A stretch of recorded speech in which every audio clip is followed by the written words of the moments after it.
ရွှေသမင်မျက်လုံးလေးဆိုင်ငူလေးသူပြုံးနေ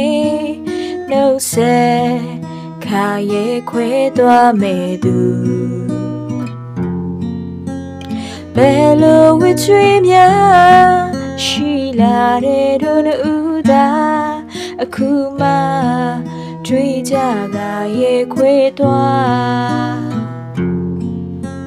ရွှေသမင်မျက်လုံးလေးဆိုင်ငူလေးသူပြုံးနေ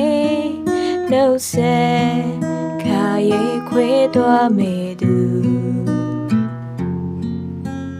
ဘယ်လိုဝစ်ချွေးများ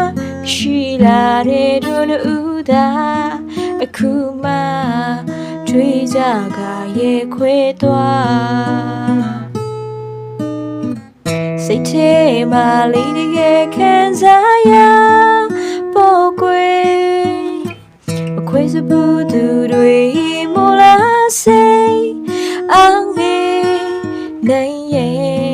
အဝေးရောက်သွားရင်လေးမမေးလိုက်နဲ့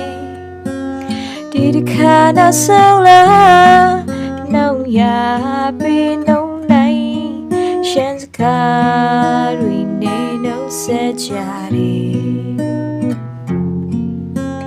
ဘယ်လိုဝစ်ချွေးများရှိလာတဲ့တို့ဦးသာအခုမှ